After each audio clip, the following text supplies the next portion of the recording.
We begin by bearing witness that there is only one God worthy of worship and unconditional obedience, and that Muhammad sallallahu alaihi wasallam is his final messenger. We ask Allah to send His peace and blessings upon him, the prophets and messengers that came before him, his family and companions that served alongside him, and those that follow in his blessed path until the day of judgment. Allahumma ameen.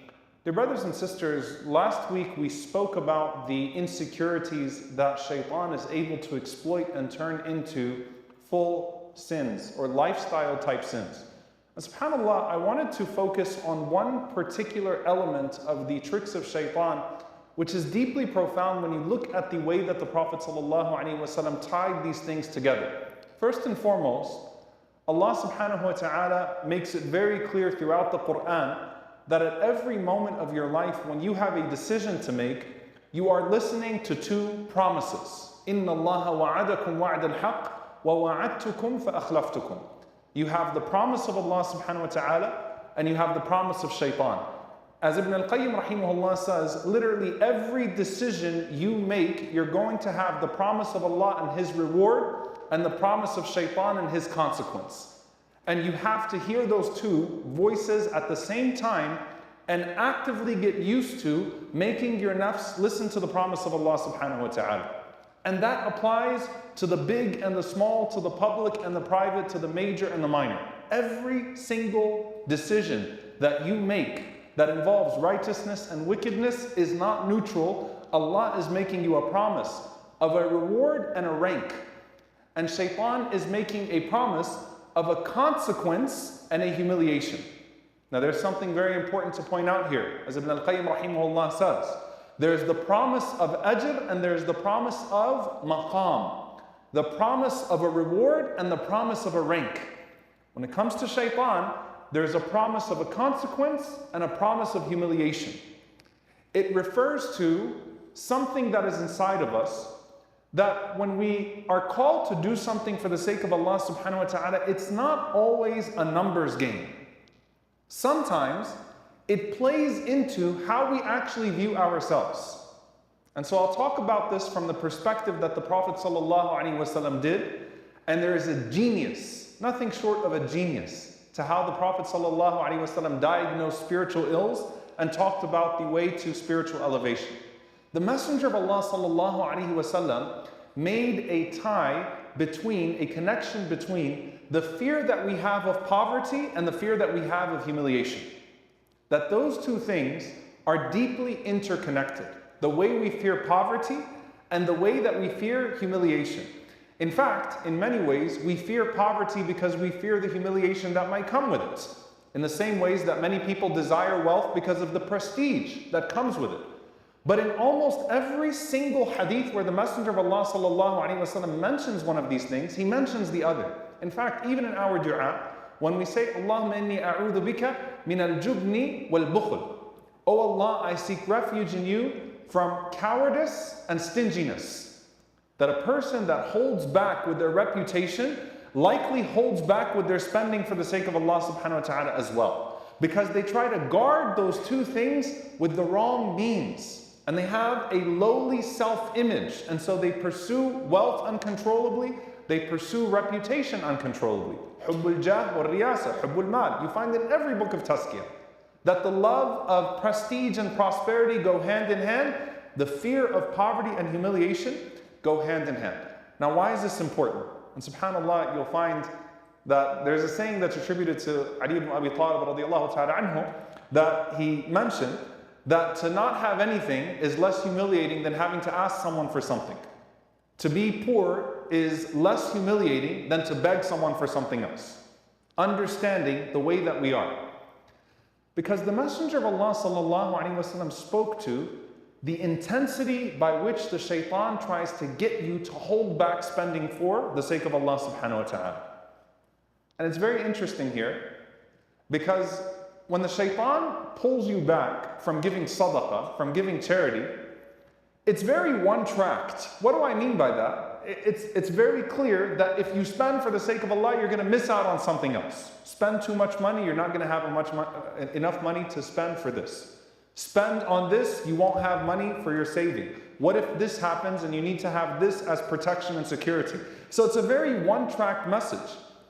No one is going to come to you, except for maybe a spouse or a family member, and say you're giving too much for the sake of Allah. No one's going to say calm down, or it's going to sully your reputation in any way, or that it's going to look bad on you. It's a very straightforward message.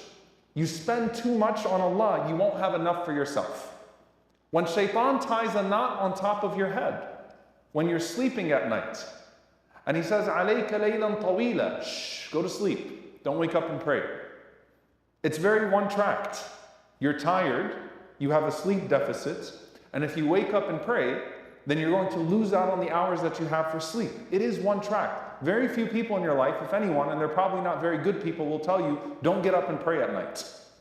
That's a very weird and strange message. But when it comes to our sense of honor, there are many different ways in which the shaitan can penetrate. Now I want you to think about this hadith from the Prophet ﷺ. This is a hadith from Burayda radiallahu ta'ala anhu, who we spoke about a few weeks ago, a man who embraced Islam on the way when the Prophet ﷺ was making the hijrah, a simple Bedouin chief, and who went on to become a student of the Messenger ﷺ. He narrates in an authentic hadith that the Prophet ﷺ said, ما يخرج رجل شيئا من الصدقة حتى يفك عنها لحيي 70 شيطانا. A man is not able to give sadaqah until he has to pull it out of the jaws of 70,000 shayateen. Think about the image here. You're about to give sadaqah, you're thinking about it. The Prophet ﷺ is saying, imagine 70,000 shayateen biting on it, and you have to pull it and yank it out of their mouth. That's that hesitation that you feel. And then you start maybe reducing the number a bit. You rarely will say charity or no charity. You'll say, you know what, maybe I'll just knock this number down a little bit more. 70,000 shaytan. 70,000 shayateen that promise you poverty.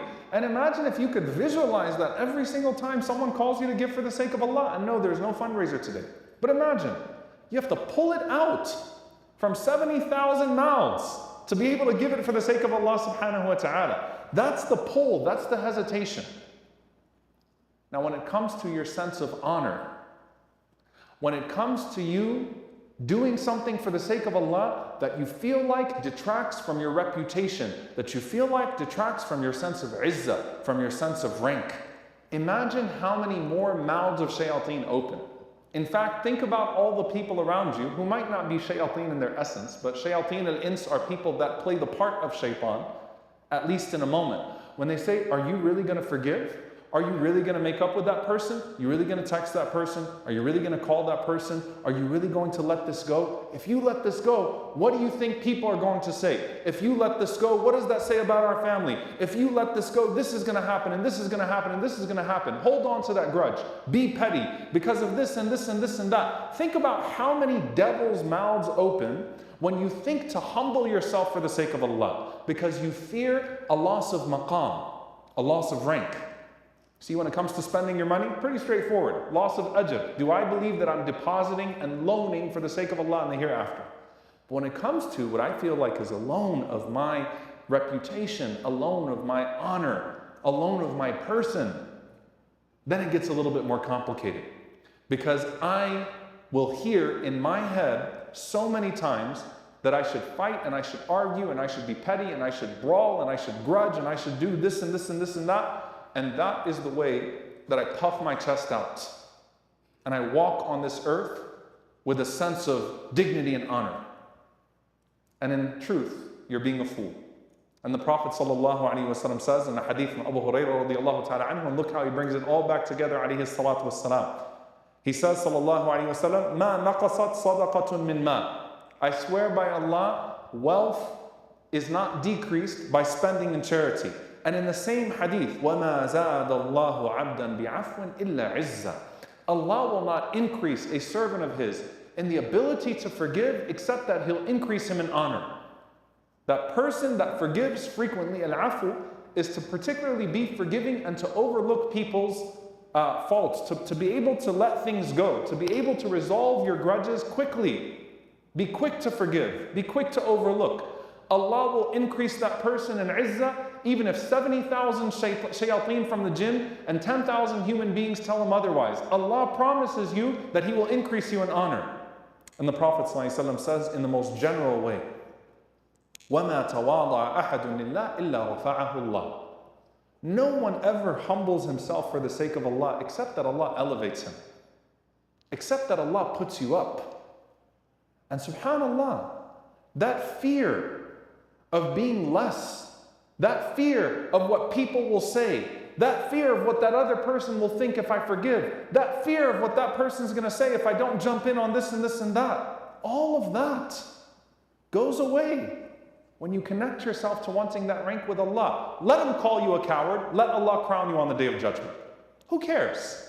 I have something better. How many times did people point and laugh at the Prophet ﷺ? How many times did people think that the Prophet ﷺ was diminishing himself ﷺ, by not responding in kind to the types of things that were happening around him? How many times? And Allah Azza wa Jal, through every single one of those things, وَرَفَعْنَا لَكَ ذِكْرَكَ, we have elevated your mention, O Messenger of Allah. Because you never humble yourself for Allah except that Allah honors you. Even if 70,000 shayateen, sometimes when you got to write that text message or make that call or let something go, it's more than, imagine having to pull your phone out of 70,000 shayateen's mouths. That's what it feels like at times. It feels heavy.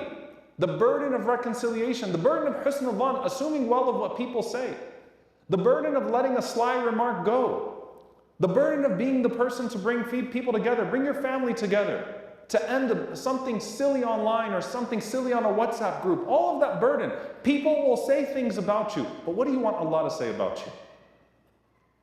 Because Shaytan's making you a promise, Allah's making you another promise. And you wonder why the Prophet ﷺ always was so composed and he had such control of his temper, to even when he released the vow of alayhi salatu wasalam and showed anger, he did it for the benefit of those people too, because it would wake them up. And he did it for something greater than ego, alayhi salatu wassalam, to wake them up when he released that vow of alayhi salatu wassalam. But you know why the Prophet ﷺ maintained that composure? Because he knew where praise and rank comes from. It's from Allah who sent him. It's from Allah that a person is honored and dignified. And so I want you to think about how you shut the shayateen's mouths. The next time someone pokes at you, the next time something happens within your family, your community, whatever it may be, and shut all 70,000 mouths and a few human mouths as well without physically shutting them, so that you could pursue that rank and honor with Allah. And that was what Imam Ahmad rahimahullah mentioned when he said, I forgave everybody in my life. Even the people that tortured me, I forgave them. And you know, by the way, I'm going to say this. In this day and age that we live in, it's the age of anger and rage. Forgiveness and grace are not popular concepts anymore. They're really not. They're looked down upon. They're looked at as weak. And that means that the reward with them is greater. When he said, because I remember from Imam Hassan al-Basri rahimahullah that on the Day of Judgment, he said, commenting on the ayah, فَمَنْ عَفَى وَأَصْلَحَ فَأَجْرُهُ عَلَى اللَّهِ, that people who are forgiving and people that reconcile and people that squash these things quickly, their reward is with Allah. That on the Day of Judgment, when everyone's on their knees, Allah is going to say, where are those people who used to forgive and overlook for the sake of Allah? And they will stand when no one else stands. They want that rank. They want that rank. They want that reward. I say this, dear brothers and sisters, because Shaytan can make you poor in the soul and he can make you petty with your ego as well. And I want you to actually start to visualize shutting him up. When you do your tashahhud, it is heavy on him. When you give your sadaqah, it's heavy on him. When you overlook, it's heavy on him. When you get up to pray, it's heavy on him. Because you have to reduce his impact on you by showing that you're pursuing something from Allah subhanahu wa ta'ala. And it can be done because we see the examples of the people that came before us and what they overcame for the sake of Allah subhanahu wa ta'ala. May Allah Azza wa Jal make us those people upon whom the shaitan has little entrance. And may Allah subhanahu wa ta'ala allow us to overcome all of his madakhil, all of his ways to our soul. May Allah subhanahu wa ta'ala make us amongst those that pursue his reward and his rank at all times. And may Allah subhanahu wa ta'ala not make us amongst those who fall for the tricks of shaitan. May Allah Azza wa Jal grant us the promised firdaus, the promised highest level of paradise, should we aspire to that high reward. Allahumma ameen. أقول قولي هذا واستغفر الله لي ولكم ولسائر المسلمين فاستغفروه إنه هو الغفور الرحيم.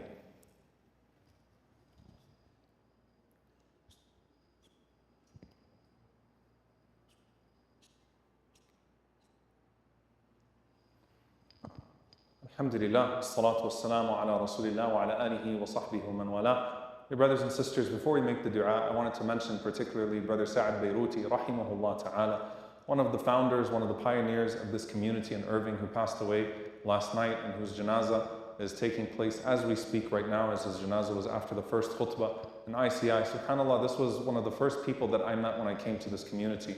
Someone who always showed a propensity towards khair and towards helping people. May Allah subhanahu wa ta'ala protect him from adhab al-qabr altogether, from the punishment of the grave and from the punishment of the hereafter, as he passed away on Laylatul Jummah. May Allah subhanahu wa ta'ala forgive all of his shortcomings. And may Allah subhanahu wa ta'ala make it easy for his family. May Allah azza wa jal make his reckoning easy and make his reward high. Allahumma ameen. So please keep him in your dua today, bi'idhnillahi ta'ala, and his family as well. Allahumma aghfir lil-mu'minina wal-mu'minat wal-muslimina wal-muslimat al-ahya'i minhum wal-amwat innaka sami'un qareebun mujibu da'awat. Allahumma aghfir lana warhamna واعف عنا ولا تعذبنا ربنا ظلمنا أنفسنا وإن لم تغفر لنا وترحمنا لنكونن من الخاسرين اللهم إنك عفو كريم تحب العفو فاعف عنا اللهم اغفر لوالدينا رب ارحمهما كما ربونا صغارا ربنا هب لنا من أزواجنا وذرياتنا قرة أعين واجعلنا للمتقين إماما اللهم انصر إخواننا المستضعفين في مشارق الأرض ومغاربها اللهم أعز الإسلام والمسلمين وأذل الشرك والكاذبين ودمر أعداء الدين اللهم أهلك الظالمين بالظالمين وأخرجنا وإخواننا من بينهم سالمين عباد الله إن الله يأمر بالعدل والإحسان وإيتاء ذي القربى وينهى عن الفحشاء والمنكر والبغي يعظكم لعلكم تذكرون فاذكروا الله يذكركم واشكروه على نعمائه يزد لكم ولذكر الله أكبر والله يعلم ما تصنعون